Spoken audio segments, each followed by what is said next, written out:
পরিমণির সঙ্গে অনৈতিক সম্পর্কে এবার চাকরি হারাচ্ছেন এডিসি শাকলায়েন শিথিল। তদন্তে পরিমণি ও শাকলায়েন শিথিল সম্পর্কে জানা গেল আরও ভয়ঙ্কর কিছু তথ্য। ঢাকা মহানগর পুলিশের গোয়েন্দা বিভাগের সাবেক অতিরিক্ত উপকমিশনার ও বর্তমান অতিরিক্ত পুলিশ সুপার মোহাম্মদ গোলাম শাকলায়েনকে বাধ্যতামূলক অবসরে পাঠানোর প্রাথমিক সিদ্ধান্ত নিয়েছে স্বরাষ্ট্র মন্ত্রণালয়। তদন্তে উঠে এসেছে নায়িকা পরিমণির সঙ্গে শাকলায়েনের বিবাহ বহির্ভূত অনৈতিক সম্পর্ক ছিল। শাকলায়েন পরিমণির বাসায় গিয়ে থাকতেন। শাকলায়েনের স্ত্রী তার সরকারি বাসায় না থাকার সময় পরিমণি গিয়ে সেখানে রাত্রি যাপনও করেছেন।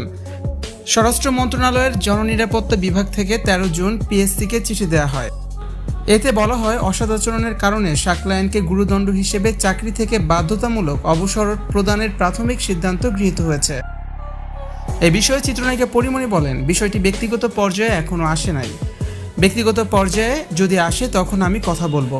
এখন মনে হয় না আমার কোনো কথা বলার দরকার আছে।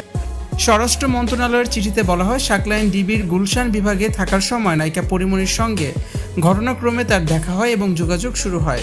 এরই ধারাবাহিকতায় তিনি নায়িকা পরিমণির বাসায় নিয়মিত রাত্রি যাপন করতে শুরু করেন।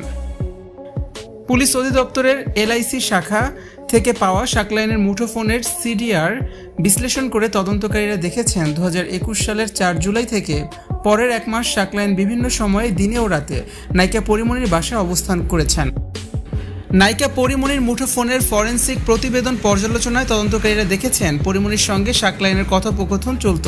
তা সাধারণ পরিচিত বা পেশাগত প্রয়োজন স্থাপিত কোনো সম্পর্কের নয়, বরং অনৈতিক প্রেমের সম্পর্ক।